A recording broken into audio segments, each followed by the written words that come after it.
Pierre-Henri nous parlait tout à l'heure de situations qui en effet sont indignes, qui ont lieu en plein cœur de la capitale, la ville la plus riche de France, la plus grande ville de ce pays. Des cas de tuberculose qui se sont développés, des toxicomanes qui côtoient des demandeurs d'asile, des réfugiés.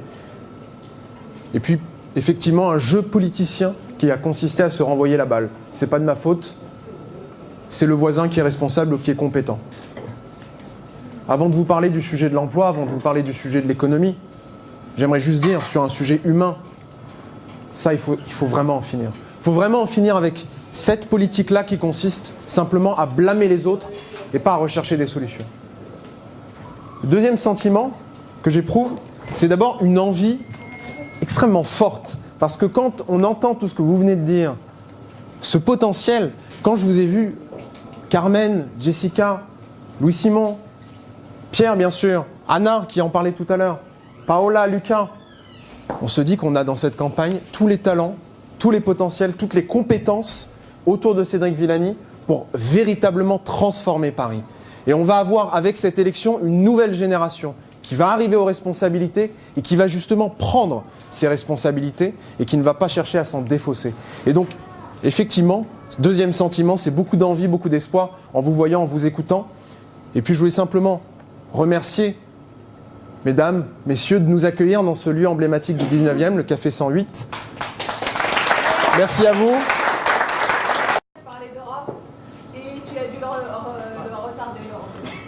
L'Europe n'attendra pas, on pourra en parler dès ce soir.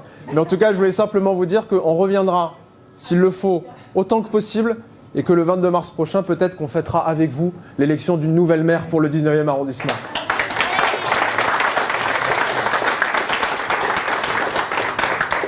Alors, quelques mots sur le sujet de l'emploi et de l'économie. Je suis enseignant, en effet, en économie à Paris-Dauphine. C'est un sujet qui me concerne à deux titres. D'abord, c'est ma discipline, l'économie, bien sûr. C'est très fascinant de passer des grandes théories, des grands chiffres.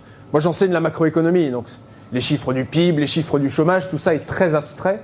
Mais c'est fascinant de passer ensuite à l'échelle micro, à l'échelle du quartier, à l'échelle de l'arrondissement, à l'échelle de la commune. Et c'est ainsi qu'on peut essayer de mettre en œuvre des politiques territoriales qui correspondent à tout ce que j'ai acquis au cours de ce parcours modeste. Je n'ai que 29 ans, cher Lucas, un an, quelques mois de plus que toi. Mais ça permet de transformer des enseignements, des expériences en réalité concrète pour les habitants et les citoyens. Et puis ça me touche à un deuxième titre, ce sujet, parce que quand j'enseigne devant mon amphi, il y a 50, 60 étudiants qui sont là. Alors les jours de grève, je vous rassure, il y en a un peu moins. On essaie de faire de la visio, c'est pas forcément très adapté aujourd'hui les infrastructures numériques dans les facs, mais on en reparlera un autre jour. Et quand j'enseigne, je vois ces étudiants, je les suis après l'obtention de leur diplôme, y compris quand ils sont sortis de master. Alors j'enseigne à Paris-Dauphine, hein. On peut se dire c'est une fac qui a beaucoup de moyens, et c'est vrai. Et néanmoins, j'en vois beaucoup galérer. J'en vois beaucoup qui ont un M2, qui habitent à Paris, qui ont de belles compétences, un très beau CV sur le papier, qui ne trouvent parfois pas d'emploi, qui mettent 6 mois, parfois 1 an à en trouver. Et je me dis ensuite, je rentre dans le 20e et je me dis, purée, les jeunes que je côtoie à Rue de Belleville, parfois ils n'ont pas le même niveau de diplôme et parfois ils subissent des discriminations. Alors qu'est-ce que c'est pour eux l'accès au marché du travail ? Alors je veux juste commencer en vous disant une chose, c'est que certes Paris est une ville riche, mais que Paris est aussi le cœur de très fortes inégalités. Aujourd'hui, le taux de chômage à Paris, c'est 6,4%. Ah, on peut dire, sur le papier, c'est très faible. Mais dans certains quartiers, c'est presque 9%. Et donc ça signifie qu'on a, dans Paris même, encore une fois la ville la plus riche de France, des quartiers, des micro-quartiers parfois, avec une précarité et avec un niveau de chômage qui est très élevé. Je vais vous donner le chiffre sur le 20e. Il y a 14 000 chômeurs dans le 20e. Alors 14 000, ça paraît très abstrait, là encore, c'est un chiffre. Je vais donner un autre chiffre qui est peut-être plus parlant. 10% des demandeurs d'emploi parisiens vivent dans le 20e. Et là, vous voyez cette concentration, en effet. C'est que ces inégalités, elles sont très très fortes face à l'emploi et elles sont très concentrées dans certains quartiers. Je prends l'exemple d'un quartier que je connais bien pour y avoir grandi, le quartier de la Porte de Montreuil. En dessous du square Félix Terrier, jusqu'à la porte, jusqu'au niveau du périphérique, vous avez là presque un jeune sur 4 entre 16 et 25 ans qui est sans emploi et sans formation. 1 sur 4. Imaginez-vous, vous êtes de cette génération, vous grandissez là, vous regardez autour de vous vos copains, il y en a 1 sur 4 qui est totalement paumé et qui parfois se tourne vers des pratiques illégales. Évidemment que ça ne nourrit pas forcément la confiance ni dans les institutions publiques, ni même parfois dans le pays dans lequel vous avez grandi et dont vous avez la nationalité. Et cette situation, loin de s'améliorer, hélas, depuis 10 ans, elle s'est dégradée. Le niveau de chômage des jeunes dans ces quartiers-là a grandi de 8 à 9%, ça dépend des quartiers, alors que dans l'ensemble de Paris, il a baissé, heureusement. Et donc ça signifie que même quand on est en train, et c'est très bien en ce moment, on réduit le chômage au niveau français, eh bien tous les quartiers n'en bénéficient pas. Et donc c'est pour ça que je voulais d'abord vous commencer en vous parlant de cette précarité, de cette pauvreté, et qui très souvent se conjugue, vous le savez, avec un niveau de concentration de logements sociaux, entre la porte de Bagnolet, pour celles et ceux qui connaissent, et la porte de Montreuil, je pense à nos amis notamment du 20e, pour celles et ceux qui connaissent, il y a plus de 5000 logements sociaux qui sont concentrés là. C'est entre 90 et 100% des habitations qui sont des logements sociaux RIVP Paris Habitat. Et on a aujourd'hui encore des projets de la mairie de Paris qui consistent à rajouter des logements sociaux. À un moment donné, il faut aussi se poser la question de savoir à quel point nos politiques publiques n'ont pas aussi contribué à reproduire ces inégalités de génération en génération. Mais il y a un deuxième point que je voulais aborder, c'est que le cœur de ces inégalités, le cœur de ce chômage et de cette précarité, très souvent, c'est l'absence de formation. Absence de formation initiale ou absence de formation continue. Dans ces quartiers, ceux que je viens de citer, vous avez, prenez une cohorte d'élèves en 3e, un élève sur 4, un collégien sur 4 qui ne va pas obtenir le brevet. 1 sur 4. Vous prenez les jeunes qui sont là, les chômeurs qui sont là, vous en avez la moitié qui, au mieux, ont le baccalauréat.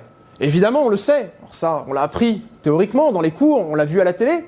Évidemment, le chômage se nourrit d'abord du manque de qualification. Et j'ai regardé tout à l'heure les offres d'emploi qui étaient disponibles dans le 20e. C'est très intéressant parce que vous avez des offres d'emploi qui sont, comme on dit, peu qualifiées, métiers de la sécurité, de la manutention, ce type de métier. Et vous avez ensuite des emplois qui sont, pour le coup, qualifiés.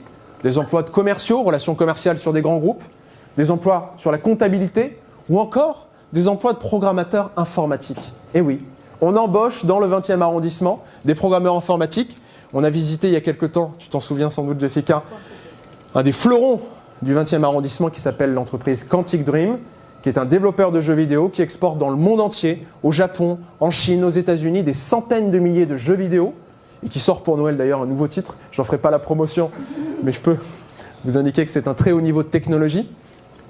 Et le PDG nous disait une phrase qui est quand même très marquante, parce qu'on le disait, c'est formidable d'avoir quelqu'un comme vous dans le 20e arrondissement. Il nous disait, si vous me ramenez 50 programmeurs formés du 20e, je vous les embauche dans la minute.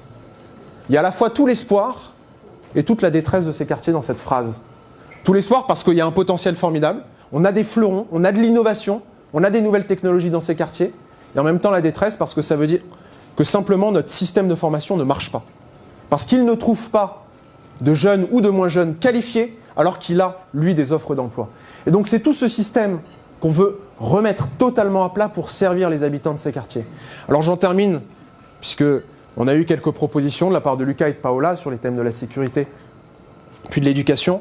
J'en termine pour vous présenter certaines des idées, des ambitions fortes qu'on va porter dans cette campagne avec Cédric Villani.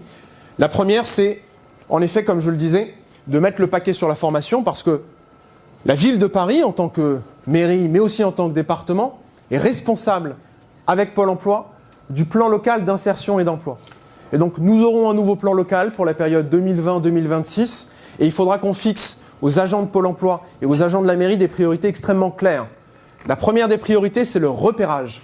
Allez repérer les jeunes décrocheurs, les jeunes qui sortent dès l'âge de 16 ans du système scolaire. N'attendez pas qu'ils aient 20 ans, n'attendez pas qu'ils soient parfois au commissariat pour préoccuper de leur situation. Allez les repérer dès le décrochage et allez leur offrir une école de la deuxième chance. La deuxième priorité, c'est aller chercher les demandeurs d'emploi de longue durée. On a aujourd'hui dans le 20e un chômeur sur 5 qui est au chômage depuis plus de 3 ans. Rendez-vous compte, 3 ans au chômage. Ça veut dire que pour ces personnes, il n'y a plus d'indemnité chômage. Il y a seulement le RSA. Parfois la SS, qui n'est pas forcément plus élevée que le RSA. Et donc ce sont des situations d'extrême précarité dans laquelle on vit au jour le jour et on ne se préoccupe pas évidemment d'aller forcément chercher une formation ou un emploi. Et donc c'est à nous, c'est à nos services publics d'aller vers ces personnes dans la plus grande précarité et de leur offrir un tremplin pour repartir vers un emploi. Notre deuxième priorité, ce sera de redynamiser nos quartiers avec une économie commerciale, une économie locale qui aujourd'hui a disparu de certains quartiers. On a aujourd'hui dans le 20e 14% de locaux commerciaux qui sont vides. 14%. Rendez compte, on a, et parfois même, sont des locaux de bailleurs sociaux. On a un gâchis, tout à l'heure Pierre-Henri parlait de gâchis humain, on a ici un gâchis économique, des potentiels d'emploi, d'embauche, d'activité, y compris de vie dans un quartier. Parce qu'un commerce, ça ramène de l'activité, ça ramène de l'attractivité, et ça redonne parfois même de la fierté aux habitants. Et on a ici un gâchis qui est formidable. On a, la statistique qui est intéressante, 11 commerces pour 1000 habitants dans ces quartiers, contre 28 en moyenne à Paris. Donc vous voyez que derrière cette question de l'attractivité économique, il y a un vrai enjeu simplement de dignité pour nos quartiers. Et donc, s'il faut aller préempter des locaux commerciaux plutôt que d'aller préempter des logements à des prix complètement délirants, ce qu'a fait la mairie de Paris, quand elle a payé parfois à 14 000 ou 15 000 euros le mètre carré des préemptions dans le 15e, dans le 16e ou dans le 14e arrondissement, moi je préfère aller préempter des locaux commerciaux. Et donc on assumera totalement cette politique qui consistera à mettre l'argent là où il est utile. Et donc, plutôt que de faire de la politique du chiffre sur les quotas de logements sociaux, on assumera de remettre des commerces dans les quartiers populaires plutôt que d'entasser des logements sociaux là où il y en a déjà beaucoup. Donc cette politique-là, on l'assumera dans le 20e arrondissement et dans tout Paris. Troisième, dernière proposition qu'on formule plus largement, c'est d'avoir une vraie politique d'aménagement. Alors, peut-être que certaines ou certains en ont connaissance. La maire sortante a une politique d'aménagement de 7 grandes places dans Paris. 30 millions d'euros prévus, un peu plus de 50 dépensés à ce stade et c'est pas fini. Des projets qui initialement devaient végétaliser, devaient redonner de la beauté, de l'ampleur à nos places. Bon, place de la Nation plutôt réussie, il faut être honnête. Les autres, un peu moins. Regarde la place de la place Gambetta pour ce qui nous concerne dans le 20e. Moins d'espace de circulation, des bouchons, on en parlait hier soir, on avait une réunion de travail, cher Manuel. Et en définitive, aucun arbre planté en pleine terre. Plus de pollution puisque les voitures sont totalement saturées et l'espace pour les vélos réduit à la portion congrue, comme dans beaucoup de quartiers, hélas, dans Paris. Et donc cet argent, là aussi, a été gâché, tout simplement. Et on a aujourd'hui un conseil de quartier à Gambetta qui propose un projet de réaménagement pour faire de ce quartier-là un cœur de ville, à 2 pas de la mairie. Et vous savez ce que répond la maire du 20e arrondissement ? Eh bien rien. Parce qu'elle n'écoute pas et qu'elle ne respecte pas ses habitants. Donc là aussi, cette politique, il faudra lui tourner le dos. Et il faudra avoir une vraie politique d'aménagement avec les habitants qui consultent et qui assument parfois de recourir au référendum local lorsque c'est nécessaire et qui formulent des options pour réaménager, pour embellir et pour redonner du souffle à cette ville. Pourquoi ? Parce que, y compris une organisation syndicale comme le MEDEF, ils ne nous demandent pas de baisser les impôts à Paris pour redonner de l'attractivité. Les impôts sont déjà très faibles. Ils nous disent juste une chose, réduisez les bouchons, améliorez la qualité de l'air, offrez-nous des crèches, permettez-nous d'avoir du télétravail, parce que c'est ce que demandent nos salariés, y compris des hauts cadres de je ne sais quel secteur d'activité qui viendrait d'un pays voisin qui s'apprête à quitter l'Union européenne. C'est ça qu'ils nous demandent. Et donc ayons une politique, ayons la politique que demande le MEDEF, c'est-à-dire une politique écologiste et sociale en l'occurrence à Paris. Et donc, pour terminer sur cette touche, après cette touche d'humour, il y a 2 enjeux, et qui de mieux que Cédric Villani pour les porter. D'abord un enjeu de dignité, je vous le disais, parce que redonner vie, remettre du commerce, de l'emploi, de l'activité dans ces quartiers populaires, ceux dans lesquels aujourd'hui on habite ou on a grandi, c'est simplement redonner une dignité et un espoir à ses habitants. Et le deuxième enjeu, c'est un enjeu d'attractivité. C'est refaire de Paris non pas cette ville sale, cette ville qui est moquée par des hebdomadaires britanniques, mais refaire de Paris une ville qui est au top de tous les classements internationaux, une ville qui rayonne. Et mes chers amis, qui de mieux que Cédric Villani comme maire de cette ville de Paris pour rayonner à nouveau ? Alors, de nouveau, merci pour votre présence et on est à votre disposition pour toutes les questions.